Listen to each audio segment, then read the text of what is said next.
out there. Hello again. This is Dr. Keith Henry with another quick wellness news nugget.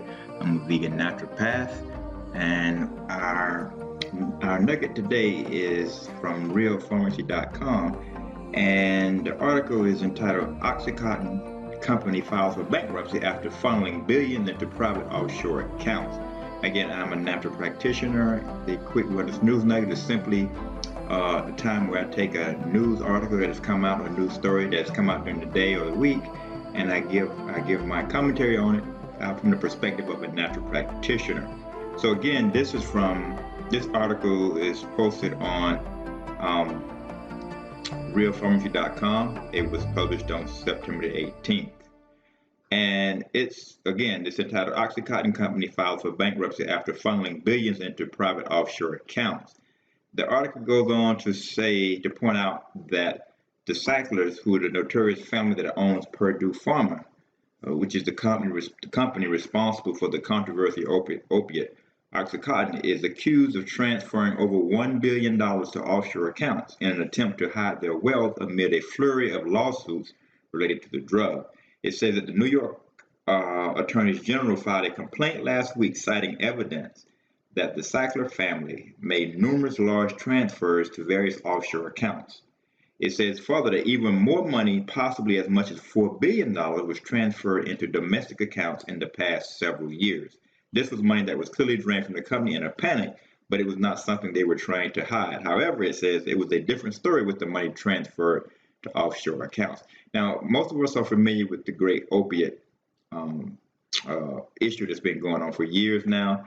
And thousands of people have been dying every day. And as a result, people have started to sue many of these companies, and Purdue Pharma being one of the major ones that were being sued as a result of what they were doing knowingly with these opiates, talking about how basically they were very habit forming, and these companies often knew it and they hid it, etc. Now, the article says that the money was reportedly funneled through business accounts into the private accounts of members of the family. It says there was also a list of shell corporations that the Sacklers used to cover their tracks. And it says that Purdue Pharma has been working to put this issue behind them and come to some sort of settlement. But according to prosecutors and the court of public opinion, the family still has a long way to go before they are able to put this beyond them or behind them. So they've been trying to run from these lawsuits. People are trying to hold them accountable for what they've done, and they're not trying to do it. They're trying to get themselves into a position so that they can file bankruptcy and skirt being held accountable for what they were doing. The article has a quote saying, "While the Sacklers continue to lowball victims and skirt a responsible settlement, we refuse to allow the family to misuse the courts in an effort to shield their financial misconduct. The limited number of documents provided to us so far underscores the necessity for compliance with every subpoena." And this was a quote from New York Attorney General Letitia James. And this is what she said in a statement about the court filing. So basically the court has, or not the court, but rather this company, Purdue Pharma, like I said earlier, they're trying everything they can to do to get out of being held accountable for what they've done. The article says further that this court supervised process, in quoting the information from the court, it says days after the Sackler family was accused of liquidating their funds, Purdue Pharma filed a Chapter 11 bankruptcy. The company stated that this was part of their plan in settling the many legal claims against them.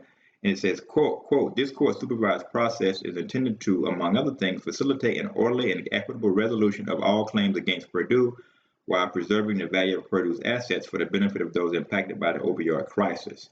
This is what a statement that said that was filed by the family. So basically, they are trying to get out of paying what they've been held accountable for. It says in 2016, Forbes magazine estimated the Sacklers' net worth at $13 billion, which made them the country's 19th richest family at the time. It says many people credit the Sackler family as the primary contributor to the opiate crisis in the United States. And so again, the Purdue Pharma they're trying to not be held accountable for the opiate crisis, or they're not the only one, there are others. But I wholeheartedly believe that they should be held accountable. And I also like to remind you that if you're having pain of any sort, by all means, try natural pain relievers. If you have pain right away, there are many that you can use. And then but even before that, you need to find the cause of the pain. But as a practitioner, I do understand that while you're waiting on a natural remedy to work and to deal with the underlying cause, you still need to deal with the pain. This pain management can become an issue.